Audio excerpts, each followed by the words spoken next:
محمد سيد الكونين والثقلين محمد وبارک وسلم علیہ.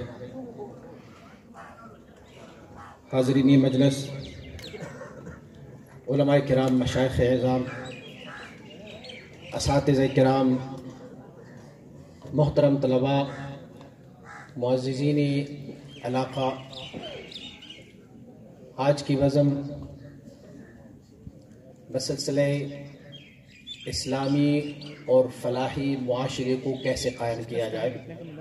حضور سید عالم صلی اللہ علیہ وآلہ وسلم کی تعلیمات اور آپ کی سیرت طیبہ کی عنوان کے تحت معزز طلباء نے ہر گوشے پر اپنے اظہار خیال کیا. میں سمجھتا ہوں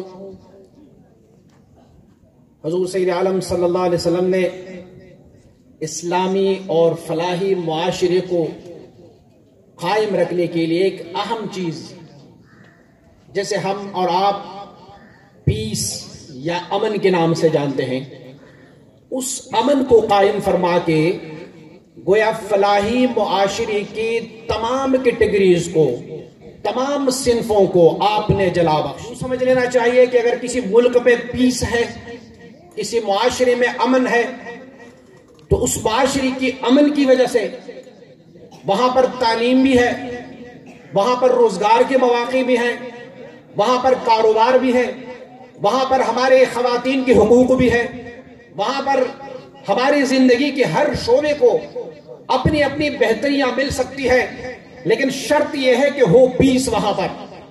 اور حضور سید عالم صلی اللہ علیہ وسلم نے میثاق مدینہ فرما کر گویا اس اہم مشن کو ہم سب کے لیے مشعل راہ بنا دیا کہ اگر آپ کے آس پاس، آپ کے اپنے علاقے میں پیس موجود ہے، امن موجود ہے، تو آپ کی زندگی کے تمام مرتبے، آپ کی زندگی کا ہر شعبہ اس میں پنپ سکتا ہے، اٹھ سکتا ہے. اور اس پیس اور امن کے لیے حضور سید عالم صلی اللہ علیہ وسلم نے لا اینڈ جسٹس کو قائم فرمایا.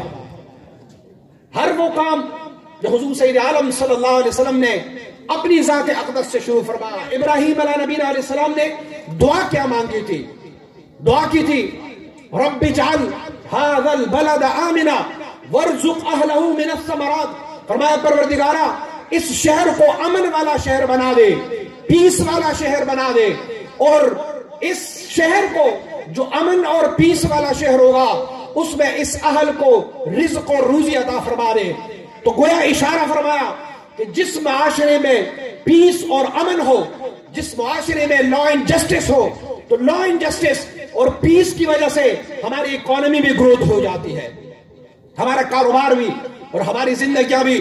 آپ نے ابھی سماعت فرمایا کہ حضور سید عالم صلی اللہ علیہ وسلم نے اپنی زندگی میں اسوہ حسنہ کو برقرار رکھتے ہوئے اپنی لختی جگر سیدہ طیبہ طاہرہ فاطمہ رضی اللہ تعالیٰ آپ کے بارے میں فرمایا کہ اگر اس فعل میں میری بیٹی فاطمہ بھی شریک ہو تو میں بھی ان کا ہاتھ کاٹ لوں گا. یہ نہیں سوچوں گا کہ یہ نبی کی بیٹی ہے، بلکہ یہ سوچوں گا کہ یہ مجرمہ ہے. اگر اپنی گھر سے اس پیس کو اور امن کو اور لا اینڈ جسٹس کو قائم فرما رہے ہیں تو وہ ہمارے لیے ایک مشعل راہ ہے. آج ہم جو گوناگون مشکلات سے دوچار ہے، آج ہم دیکھ رہے ہیں کہ ہمارے تعلیم میں بھی مسائل ہے، ہماری اکانومی میں بھی مسائل ہے، ہماری زندگی کے ہر شعبے میں ہمارے بچے محفوظ، ہماری دکانیں محفوظ نہیں ہے، ہمارے گھر میں بیٹھے خواتین محفوظ نہیں ہے. وجہ کیا ہے؟ ہمارے ہاں ہمارے حکمرانوں نے اس پیس کو، اس لا اینڈ جسٹس کو قائم نہیں کیا جو پیس اور لا اینڈ جسٹس ہمارے اور آپ کے آقا محمد مصطفیٰ صلی اللہ علیہ وسلم نے قائم فرمایا تھا. اور آپ نے کیسے پیس اور کیسے امن قائم فرمایا؟ ایسے فرمایا کہ مکہ معظمہ کی فتح میں، یوم فتح مکہ میں آپ پڑھیں اور اس کے بارے میں سنیں کہ حضور سید عالم صلی اللہ علیہ وسلم نے اس دن سعد رضی اللہ تعالیٰ آپ اٹھے اور کہا آج بدلہ لینے کا دن ہے، آج خون بہانے کا دن ہے. ایک صحابی آکے عرض کرتے یا رسول اللہ، سعد نے آج یہ کہا کہ آج خون بہانے کا دن ہے، آج بدلہ لینے کا دن ہے. حضور نے فرمایا کذب سعد، سعد نے جھوٹ بولا، فرمایا آج امن کا دن ہے، آج کعبے کو روشناس کرانے کا دن ہے، آج دین محمدی کو ترویج اور اشاعت کا دن ہے۔ اپنی بدترین دشمن کی کنیز کا گہوارہ بنایا، امن کا گہوارہ بنایا، ہمیں درس دیا کہ اگر آپ پیس چاہتے ہو تو دشمنی کے بدلے میں دشمنی مت بڑھاؤ، بلکہ دشمنی کے بدلے میں آپ نیکیاں کرتے جاؤ۔